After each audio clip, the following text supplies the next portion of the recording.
மாதிரி தான் மனசார சொன்னேன். இப்படி ஒரு சம்பந்தம் கிடைக்க நம்ம குடும்பம் கொடுத்து வச்சிருக்கணும்னு. அது சொன்னதுக்கா என் தள்ள இப்படி ஒரு இடி விழனா? நான் பெத்த நேரம் சரியில்லையா இல்ல நான் பிறந்த நேரம் சரியில்லையான்னு தெரியலையே. ஆண்டவா, உனக்கு சேவகம் பண்ணி வாழ்றமே, நீ எங்களுக்கு கொடுக்குற பரிசு இதுதானா? எங்க எங்க நமக்கு ஒரு இதுல கூட நிம்மதி இல்ல. நம்ம சாகர மட்டும் இதே துயரம் தானா? போதுங்க, போதும். யார சொல்லி குத்தம் இல்லைங்க. என்ன நான் பெத்த நேரம் சரியில்லைங்க. மீனாட்சி, கோபி போன் பண்ணதும் நான் யாருக்கும் சொல்ல வேண்டாம் தான் நினைச்சேன். மனசு கேட்காம தான் எல்லாருக்கும் சொன்னேன். எதுக்கு சொன்ன? நீ இப்படி ஒப்பாரி வைக்கவா? இதனால ஒன்னும் தீந்துட போறது இல்ல. அழக்கூட முடியலையேங்க. ஒரு மாப்பிள்ள ஜெயிலுக்கு, இப்ப மறுவீடு போன பொண்ணு வாழ வட்டியா திரும்பி வர போறாங்க. ஏன் இப்படி அவநம்பிக்கையா பேசுற? உன் வாயில இருந்தே வாழ வட்டிங்கிற வார்த்தை வரலாமா? இந்த மாதிரி நடந்தது ஒரு சண்டை, அதுவும் ஒரு ராகினி வச்சு இல்ல. போலீஸ் விஷயத்தை நினைச்சு யாரோ விவரம் தெரியாம தப்பா புரிஞ்சுக்கிட்டதுனால வந்தது இது.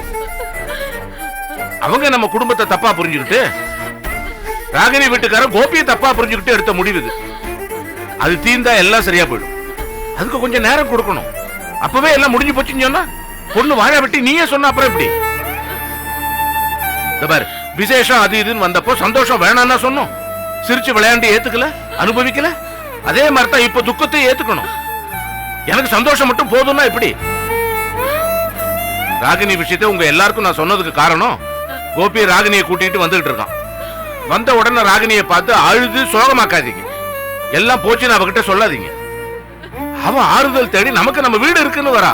வரவ சோகத்தை கேட்டு ஆறுதல் சொல்லி நாம தான் அவளை அணைச்சு வச்சுக்கணும். நாமளும் அழுது விதியே ஐயோ அப்படின்னு தயவு செஞ்சு அப்படி எல்லாம் பண்ணாதீங்க. இது அழுது தீர்க்க வேண்டிய விஷயம் இல்ல மீனாட்சி. நின்று நிதானமா செய்ய வேண்டிய காரியம். அவ வந்தா யாரும் ஆறுதல் கூட சொல்ல வேண்டாம்.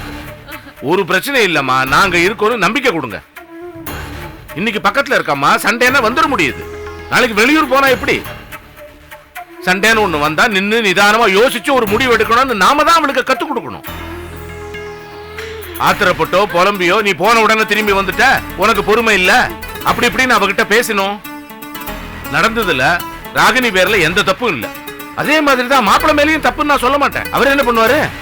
வேலைக்கு போன இடத்துல போலீஸ் போன் பண்ணி உன் குடும்பத்துல உன் மச்சான், உன் பொண்டாட்டியோட அண்ணன் ஒரு கொலைகாரன், அவன் உன் வீட்டுல தான் தஞ்சை அடைஞ்சிருக்கான், மரியாதையா அவனை ஒப்பட, இல்லன்னா ஒன்ன தூக்கி உள்ள வச்சிருவான்னு அவர் என்ன பண்ணுவாரு? யாருக்கு துணிவு வரும்? நடுக்கம் வரத்தான் செய்யும். அதுக்கு மேல சம்பந்தி குடும்பத்தை பத்தி நமக்கு நல்லா தெரியும். அவங்களுக்கு போலீஸ்னா ஒரு சங்கடம். ஏன் நம்ம 60ஆம் கல்யாணத்துக்கு வந்துட்டு சொல்லிக்காம கிளம்பி போகல? அப்ப யாரும் இல்ல, அவங்க இப்ப உறவாயிட்டாங்க. அதனாலதான் ராகினி திருப்பி அமைச்சிருக்காங்க. இப்ப என்ன, கோகுல் ஏற்படுத்தி இருக்கிற பிரச்சனை அது முடிஞ்சிச்சுன்னா எல்லாம் வெளிச்சத்துக்கு வந்துடும். ராகினிக்கு நாம தான் நம்பிக்கை தந்து பேசணும். தயவு செஞ்சு யாரும் முகத்தை தூக்கி வச்சுக்காதீங்க. அக்கம் பக்கத்துல யாராவது கேட்டானா கூட மாப்பிள்ளை ஊருக்கு போயிருக்காரு வேலையா, ராகினி 2 நாள் இங்க தங்க வந்திருக்கான்னு சொல்லிக்கலாம். அவ்வளவுதான். புரியுதா?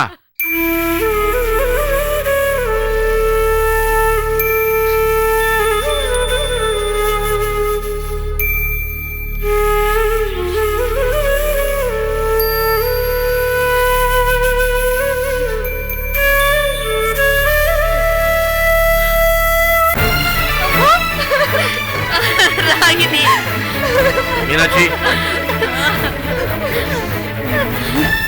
ஒண்ணு இல்லம்மா, ஒண்ணு இல்ல, எல்லாம் சரியா போயிடும். அப்பா, அவர் அண்ணனை வாடா போடான்னு பேசிட்டாருப்பா. அப்படியா?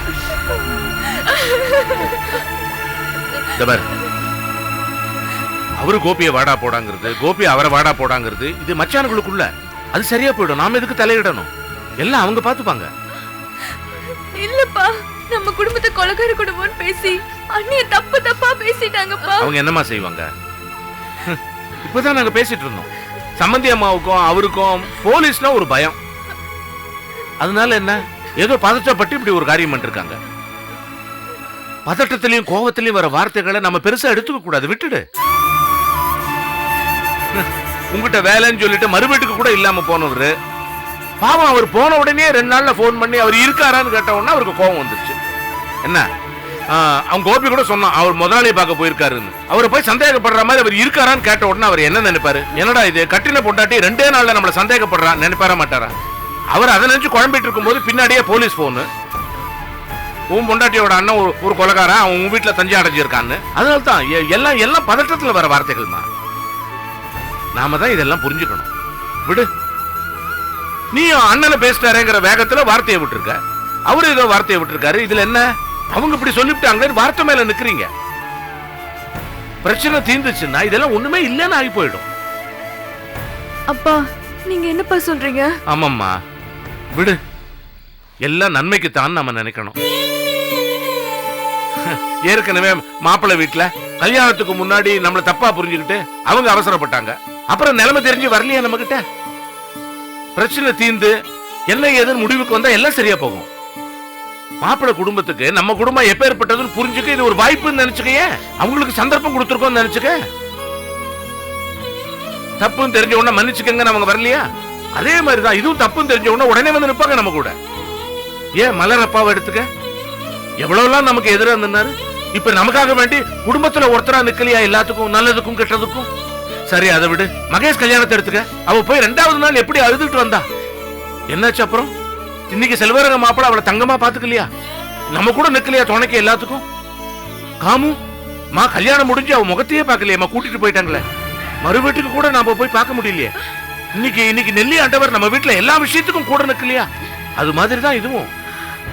எல்லாம் மாறும், அந்த காலம் வரும். இது எல்லாத்துக்கும் நமக்கு முக்கியமா தேவை பொறுமை. அது ஒண்ணு இருந்தா போதும், நம்ம ஜெயிச்சிடலாம். என்னடா போன 2 நாள்ல நம்ம திரும்பி வந்துட்டுமே, இதெல்லாம் மனசுல ஒரு அவமானமா நினைச்சு குழம்பாத. சந்தோஷமா இரு, எல்லாம் சரியா போகும்டா, எல்லாம் சரியா போகும். அண்ணே, நீங்க சொல்றது 100க்கு 100 உண்மை அண்ணே. உங்க பொறுமை மட்டும்தானே இந்த குடும்பத்தை கரை சேர்க்குது. நம்ம வீட்டுக்கு வராத சோதனையா கஷ்டமா எல்லாம் அது பாட்டுக்கு தீரலையா? அதே மாதிரி இதுவும் தீருண்ண தீரும். என்ன ராகினி கல்யாணத்துல ஏதோ திருஷ்டி பட்டுருச்சு, அதுதான்மா. அது கழிஞ்சிருச்சுன்னு நினைச்சுக்கோமே. ரைனி, எல்லாத்துக்கும் மேல உன் அண்ணன் மனசு இதான்னு புரிஞ்சா மாப்பிள்ளை மனசு மாதிரி இங்க வந்து நிப்பாருப்பா, நிப்பாரு. வாமா வா.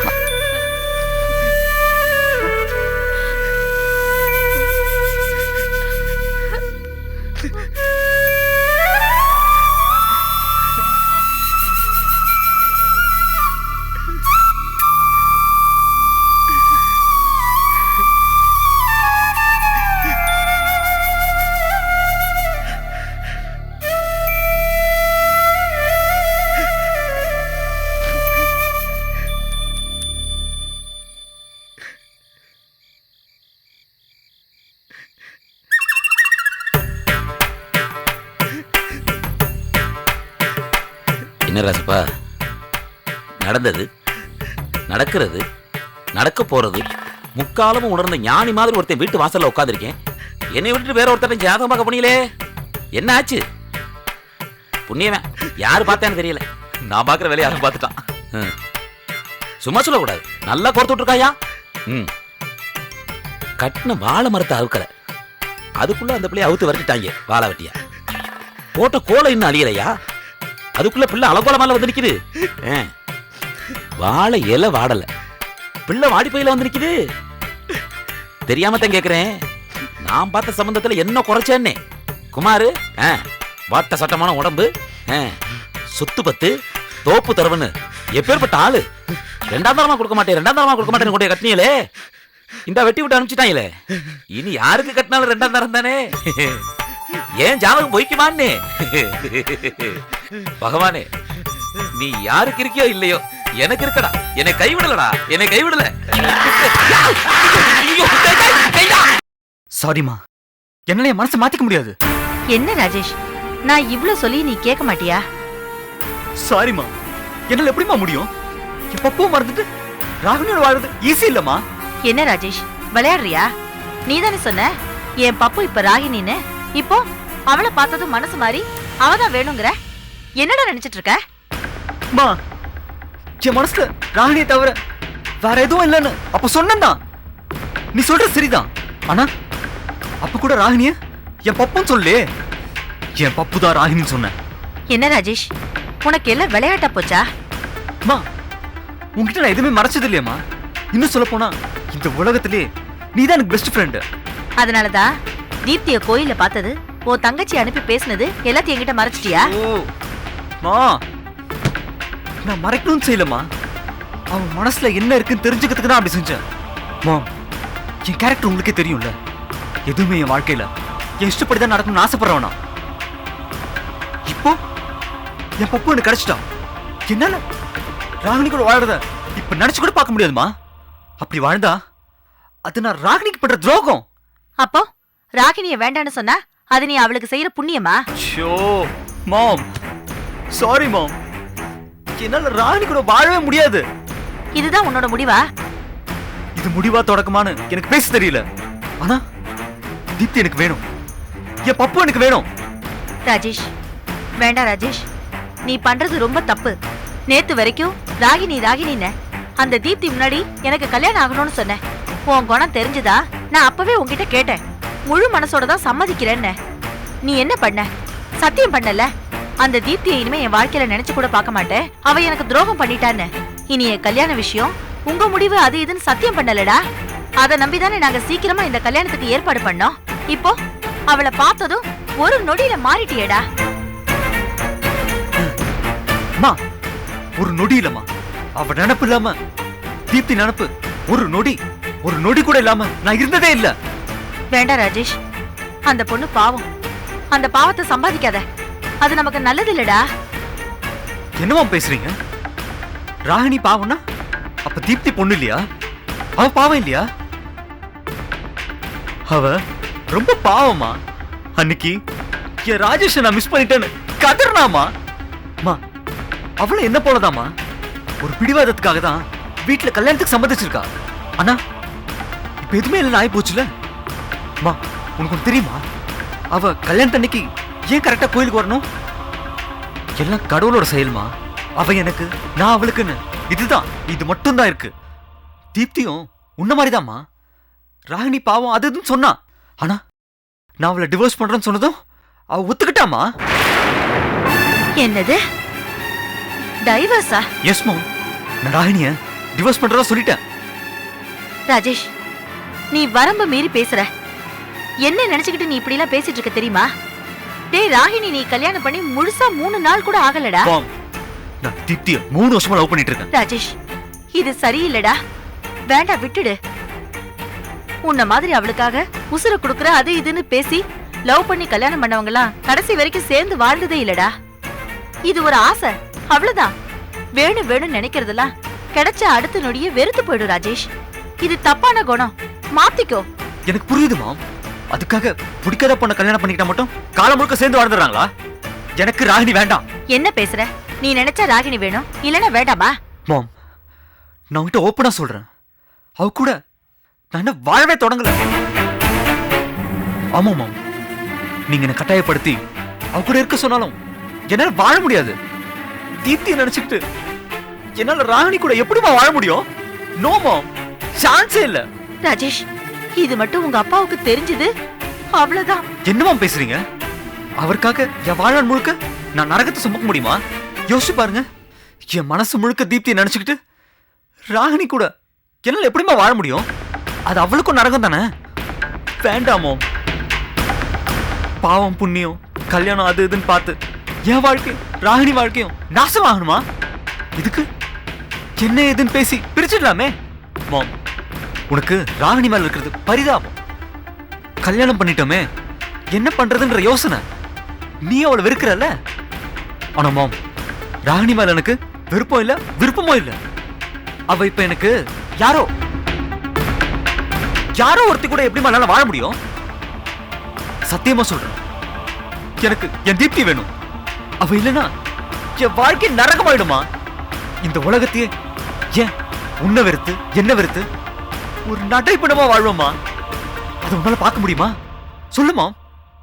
நான் ஒரு ஃப்ரெண்டா நினைச்சு கேட்கிறேன். நீ தான் எங்களை சேர்த்து வைக்கணும். இதுக்கு நீ உதவலனா நான் என்ன செய்வேன்னு எனக்கே தெரியாது. இப்பவே தீப்தி அங்க இருக்கா, நான் இங்க இருக்கேன், தவிச்சுக்கிட்டு இருக்கேன் மாம். ஒவ்வொரு நொடியும் துடிச்சுக்கிட்டு இருக்கேன் மாம். ஆனா அவ காலம் முழுக்க என்னை விட்டு போனா நான் என்ன அவன் எனக்கே தெரியாதுமா. மாம், ராணி மேல உள்ள பரிதாபத்துல இறக்கத்துல என்ன கொண்டுடாதமா. அப்பா கிட்ட இதை பத்தி பேசு, என் ஃபீலிங்ஸை சொல்லு, அவருக்கும் புரியும். வாழ்நாள் முழுக்க பிடிக்காம வாழறதை விட ஒரு நாள் பிடிச்சு வாழ்ந்துடலாமே. மாம், எனக்காக பேசுமா. என் தீப்திய நான் எதுக்காக விட்டு தர முடியாதுமா. ராஜேஷ், இதுக்கு உங்க அப்பா சம்மதிக்க மாட்டாருடா. உன்னை கொன்னே போட்டுருவாருடா. ஓகே மாம், பிடிக்காத ராகினியோட வாழறதை விட எனக்கு பிடிச்ச தீப்திக்காக அப்பா என்ன கொண்டாலும் சரி, நான் தீப்தியை விட்டு போக மாட்டேன். அவ இல்லாத வாழ்க்கை எனக்கு வாழ்க்கையில நான் போச்சு. அதுக்காக அப்பா கையால நான் சாக கூட தயாரா இருக்கேன். என் தீப்திக்காக நான் சாகலாம்.